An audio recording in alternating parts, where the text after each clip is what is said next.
Buenas tardes, Manolo. Muy buenas tardes, Buenas Santiago. tardes. Estamos a 20 de octubre de 2020, ¿no? Fecha Mira. redundante, Sí. en las Palmas de Gran Canaria, en la azotea de la Biblioteca Insular. Tenemos el gabinete por un lado, la Alameda, Vegueta por otro. El otro día entrevistaba al poeta Manuel Díaz Martínez en una azotea de Vegueta y ladraban los perros. Entonces comentamos que los perros ladran igual en todas las ciudades del mundo.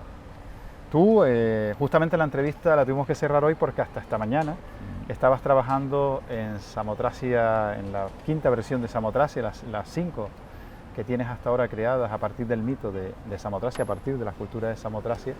Y esa escultura que creas aquí en las Palmas de Gran Canaria sale para la Feria Internacional de Arte de Shanghái, ¿no?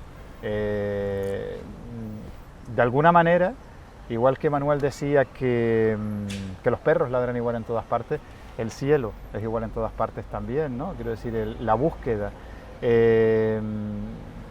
Quizás el viento es igual en todas partes, el arte es igual en todas partes. No lo sé, no. Si uno va a todas partes, posiblemente sea el arte igual en todas partes porque es uno que va, ¿no? Supongo que las lecturas que se harán. En cualquier caso, yo cuando mando obra a Oriente, sigo haciendo la misma obra que yo hago para acá. Si acaso pienso un poco más, la estrategia de si vas a una feria o vas a una exposición de sala. Pero bueno, vivimos ahora mismo con este problema global que tenemos. Ajá. Vivimos y además lo comentaba recientemente en una entrevista que me hacían también a cuenta de la circunstancia COVID, el confinamiento y todo esto. Y bueno, yo creo que la experiencia global del mundo ya es irrenunciable e irreversible. Podremos tener obstáculos, ¿no? Como puede ser estas circunstancias tan adversas que estamos viviendo y tan contrarias, ¿no? al mismo desarrollo de la propia humanidad. Claro, tenemos que aislarnos, tenemos que estar encapsulados unos con otros y con esta historia, pero al final yo creo que lo global es irreversible y además debe ser irrenunciable, ¿no? Y los perros posiblemente a lo mejor ladran en chino, lo que pasa es que uno no sabe distinguirlo, ¿no? Y el aire suena distinto a lo mejor en otros países, yo creo que sí. Por suerte he viajado bastante y los sitios huelen distintos, suenan distintos, tienen luces distintas y el receptor de todo eso, lo que te estoy comentando, soy yo, que soy el mismo siempre en todos los sitios y posiblemente a lo mejor también deje de ser el mismo rutinario y constitucionario que es el que habita siempre en las Palmas de Gran Canaria o mi pueblo de adopción Artenara, ¿no? Pero todo fluye, todo es todo y a cuenta que comentas lo de la escultura de Shanghái, que no es la primera vez que estoy en Oriente. Y la emoción de alguna manera es la misma en todas partes, la emoción de la condición humana, ¿no? Ante lo vulnerable, ante la alegría, ante el desastre. Yo creo que de alguna manera es una vibración. El humano es un ser antropológicamente puede ser estándar en cuanto a estudio antropológico del individuo, ¿no? Pero cada individuo cada persona tendrá su particular, pero perdón, paré porque se me fue el baifo, perdón. Puede seguir. Es que no sé en lo que estamos en la conversación. Estamos hablando de la emoción, estábamos hablando de la condición. No, fíjate, yo me estaba fijando en eso que se te fue el baifo de la palabra, pero sin embargo, a medida que hablabas, Manolo, ibas modelando con tus manos. O sea, tu forma de conectar, yo sé que estamos en una entrevista y yo estoy en el lenguaje mío, que es la palabra, y es como si yo me voy mañana a tu estudio y me pongo a hacer algo contigo con el lenguaje de la materia, ¿no? Que no es con el lenguaje, en el caso tuyo, de las mallas, del barro, de la recreación a partir de las manos. De alguna manera la palabra y la mano, cuando llenas de energía esa materia, veníamos hablando de eso, de que un poco viene a ser lo mismo, ¿no? Tú, por ejemplo, además, recurres a lo clásico, estamos en Las Palmas, pero tú mentalmente puedes estar en Florencia, puedes estar en la Grecia clásica y recurres a todos esos mitos permanentemente como formación, ¿no? Como forma, lo hablábamos antes de la entrevista, tradición, la tradición que ve de lo contemporáneo que se nutre de la tradición. En eso creo que tu obra tiene ese carácter universal. Te pido que sigas moldeando esta entrevista de la misma manera que la veníamos haciendo. Que como comentabas, Por eso. Bueno, es que te llevo mirando todo el tiempo. Sí, no, además, y si estoy comiendo en una mesa, cuidado con las copas y los vasos porque los tiro todos. Claro. Manoteo mucho y además tengo manazas enormes, así que tengo peligro en una mesa, ¿no? de comenzar, dice, yo estando como puedes comentar, en Florencia, que también es un sitio al que frecuento mucho, Italia, pero Florencia especialmente, o poniendo en Oriente, siempre soy el mismo, ¿no? Y cuando recurro al mundo clásico, en verdad no voy yo allí, ¿verdad? Soy yo el que lo tengo dentro, entonces voy buscando, localizando esos elementos en los que yo me identifico o me concreto, ¿no? A mí mismo, de una manera en que las ideas fluyen con cierta continuidad y con cierta longitud, de tal manera que yo puedo desarrollar en este caso sería un proyecto escultórico, como te lo comentaba antes, ¿no? Tanto recurrir a la imagen clásica, como puede ser en este caso que estamos hablando de Samotracia, la Victoria, sí, es un icono.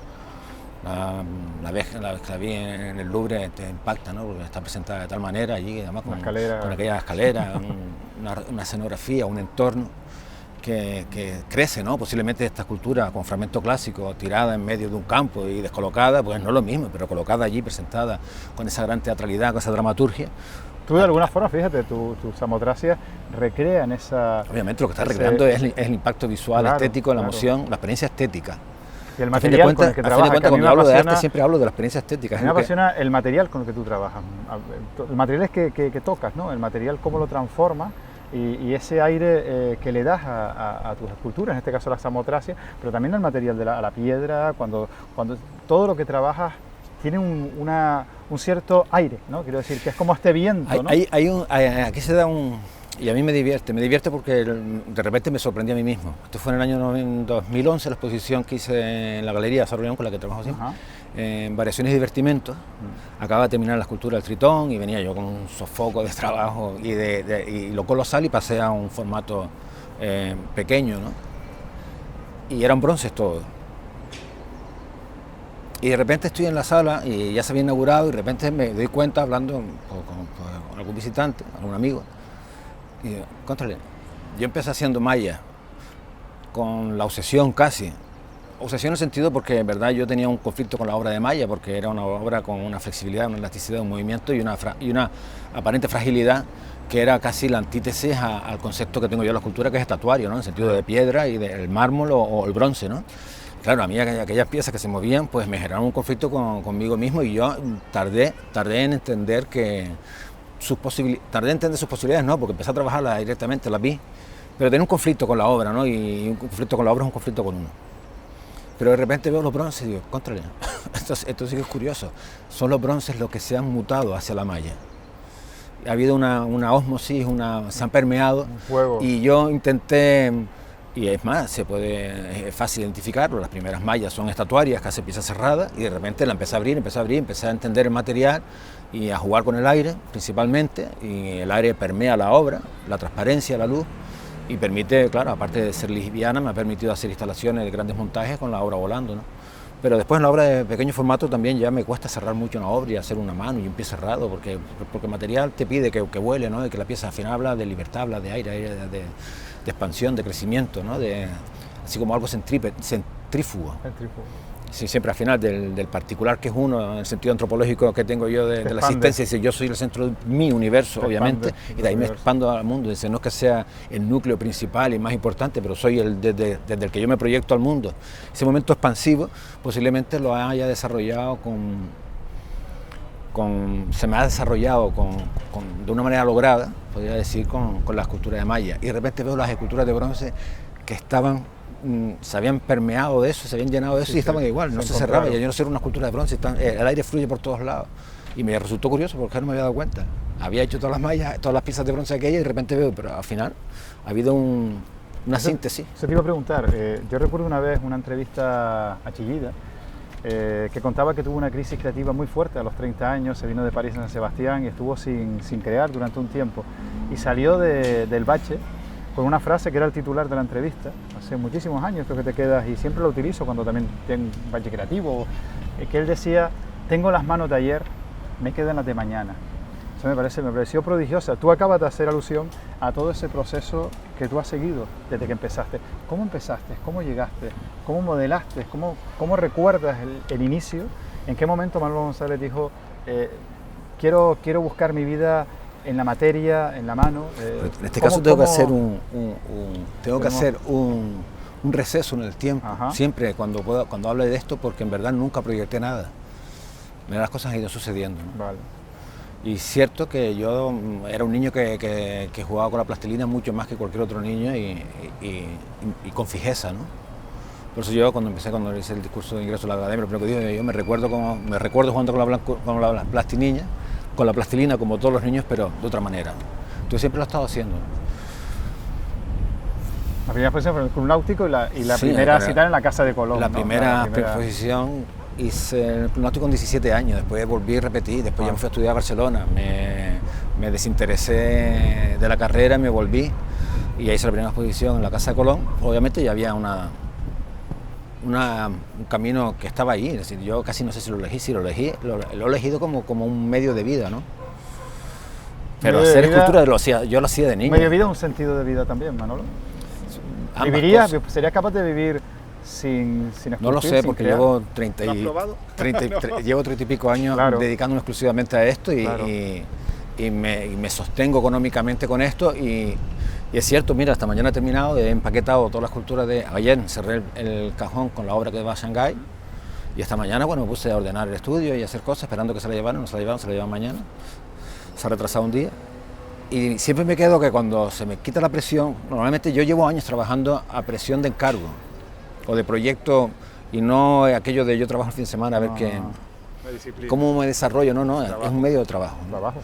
Obviamente no desmerece ni mejor ni peor. Un medio de trabajo en donde aporta. Es una profesión. Una creatividad y un talento, pero el 1%. No, en el sentido de lo que quiero decir, a veces me ocurre, ¿no? Porque yo me recuerdo y no me recuerdo ya cuando hago una escultura por placer, hago siempre por trabajo, ¿no?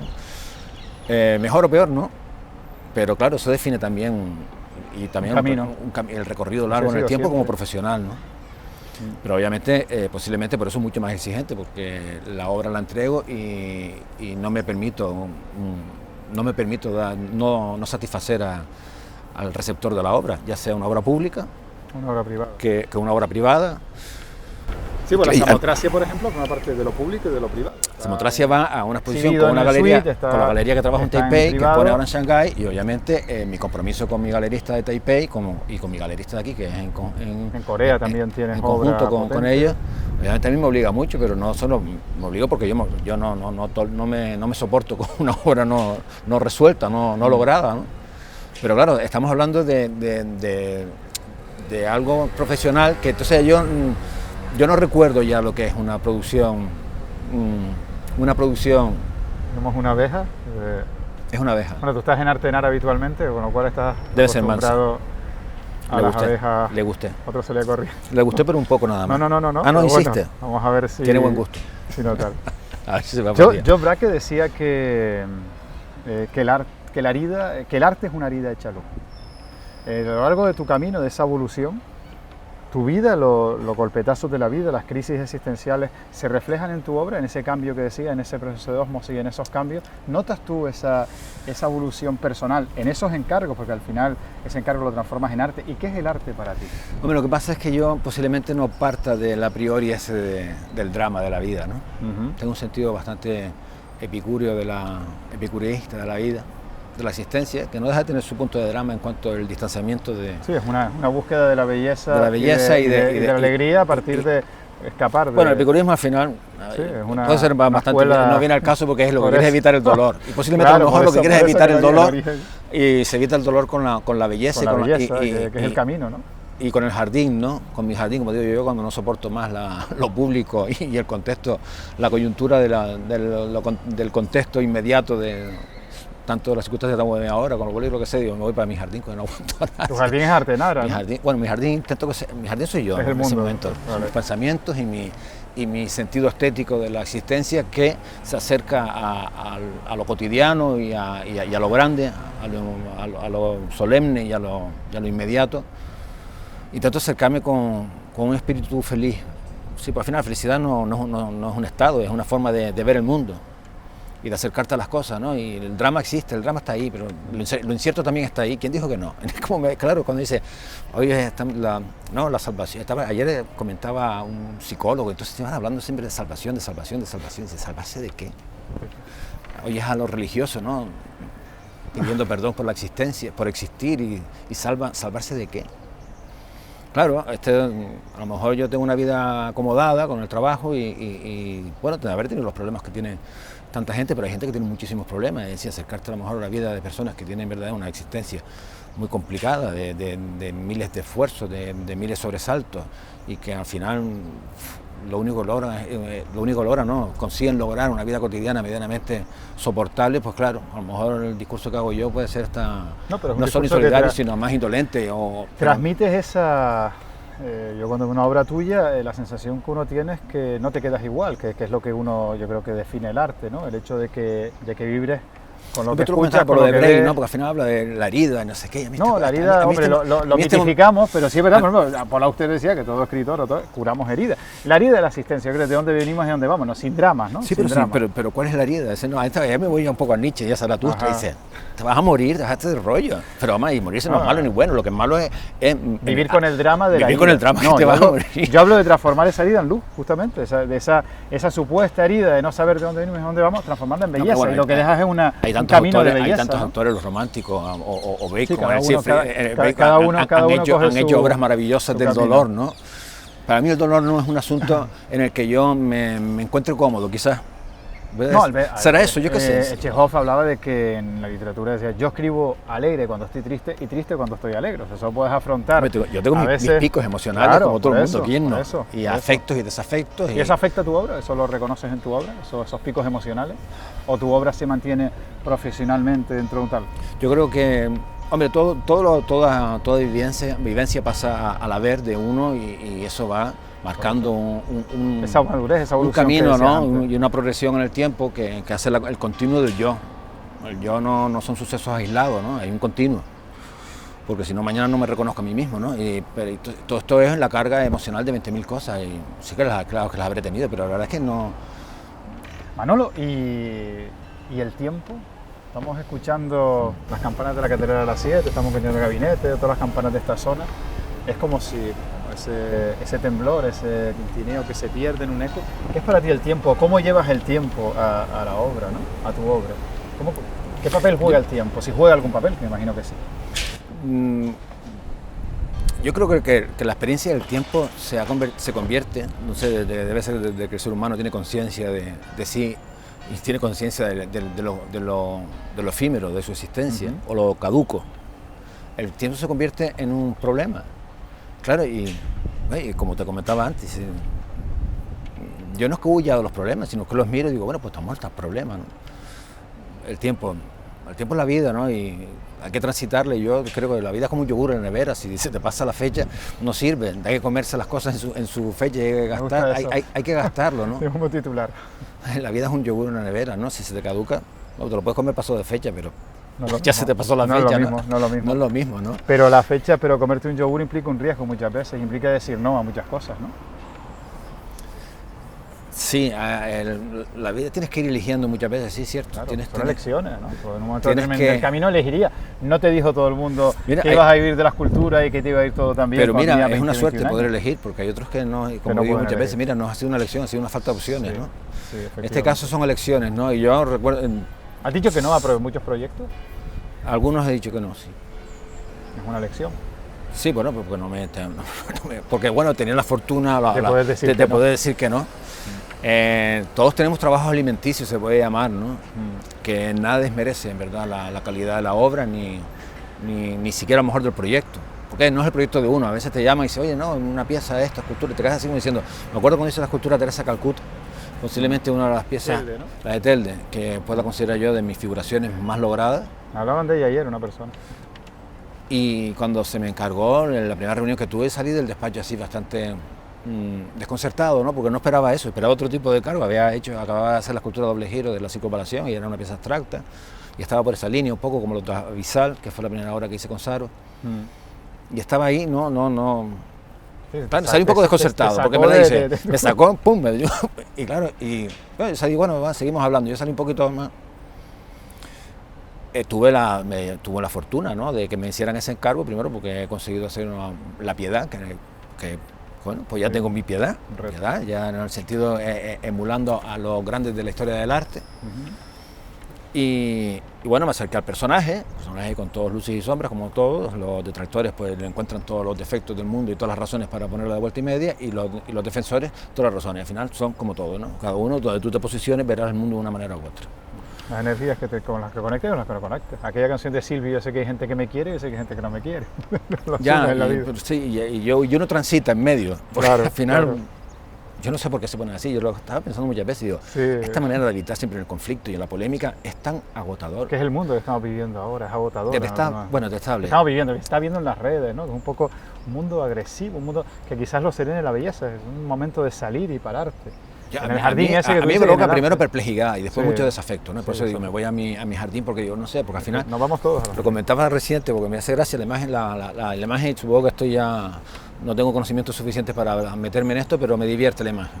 Y como hecho estético ya, es como atravesar el campo de Higgs, de partículas estáticas hasta que entra, y entonces son antimateria y alguien tiene que encontrarse con algo que le frene para encontrar el conflicto con alguien para ser alguien, ¿no? Entonces es ridículo, para mí sería ridículo, hay otros que es la forma de lograrse a sí mismo, cada uno lo suyo, pero a mí me gastaría muchas energías y no me interesa, ¿Vas a tu jardín? No me aporta nada, ¿no?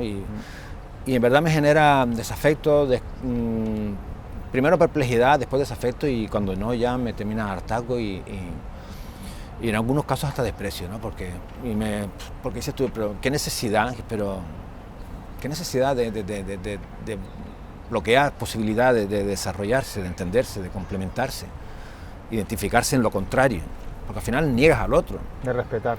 Y es una majadería, es una majadería porque dejas de aprender del otro, todas las posibilidades que tienes de crecer tú, lo que hablábamos antes de ser centrífugo. Sí, no, yo soy mi mundo, obviamente yo soy el centro de mi universo, colocándonos ya casi en cosmología. Si el universo es infinito, pues cada entidad es un centro de universo. Somos átomos creados en las estrellas, me dicen a mí en la astrofísica. Sí, podemos ser todo lo más ridículo, lo más absurdo, la existencia más tonta, pero claro, es mi existencia y para mí es muy importante. Pero es muy importante, sobre todo, para hacerla crecer con los demás. No para que los demás me hagan crecer, para yo crecerme aprovechándome de los demás, todo lo contrario, ¿no? Por eso es centrífuga. Y claro, a mí este momento de conflicto, de competencia y bueno, lo inmediato de la política, lo que estamos pasando, unas circunstancias tan adversas para toda la sociedad, para la ciudadanía, pasándolo como lo están pasando, que algunas personas lo están pasando calamitosamente y que sean incapaces de interiorizar, porque si hay voluntad de acuerdo, hay acuerdo siempre. Pero claro, yo necesito estar en contra para ser yo, digo, pues ya está, eres un problema contra él, es un problema para los demás. Quizás la mirada a la belleza sea una empatía, sea una cualidad o una búsqueda que nos cambie un poquito. No, pero eso lo estamos hablando. Yo desde el principio, cuando hablamos del drama del arte y todas estas cosas, yo me quedo así, digo, bueno, cada uno sus cosas, ¿no? Pero claro, yo digo... Cada uno tiene su drama, su mundo, y cada uno lo pinta como quiere o lo enfoca como quiere. No, pero bueno, el grande Miguel Ángel, al final siempre... En las dos biografías que tiene, tanto la de Convidi como la de Vasari, al final siempre se proyecta como un personaje sufriente de sí mismo, sufriente de su drama, y en su poética también se manifiesta, de vez en cuando, su poética, dice, pero claro... Nos pasa a todos, ¿no? Dice, bueno, el pobre... Yo creo que creando somos inmensamente felices. Sí, lo que pasa es que cuando ya empiezas a darte pena de ti mismo, empiezas a hacerse, mira tú, eso hay unas terapias. Claro. Hay unas terapias. Vamos a reírnos un poco. Hay unas terapias para salir de ahí. Claro. A no ser que en verdad sea una estrategia para estar y para crear que también está tu pena. Hablando de personas que hicieron casi de su vida una obra de arte, me gustaría hablar de César Manrique, de lo que supuso para ti y de la obra que tienes pendiente inaugurar en Lanzarote, que es la obra que le va a homenajear, la obra que va a quedar, digamos, de su centenario, que acabó en abril, creo, de este año. Pero háblame de César, ¿no? Me gustaría acabar esta entrevista hablando de César, ¿no? De César Manrique, de su memoria, ¿no? Porque quizás si no hablamos de los que no están, esa tradición que viene de aquellos que dejaron una huella, los olvidamos, ¿no? A los que no conocieron a César, nuevas generaciones que no han tenido ese contacto directo que tuviste tú, ¿cómo era César y qué me dirías de César y de la obra, cómo la has representado? Tuve la inmensa fortuna de conocer a César, y a través de Fachico Rojas, el fotógrafo, y Luisa y Chichi, su mujer, que eran mis padrinos, ¿no? y eran muy amigos de César, y César venía a Las Palmas y quedábamos para desayunar, y Chichi y Fachico me llamaban para ir a desayunar con ellos. Claro, yo tenía 23, 22, 24, 25 años hasta que murió César.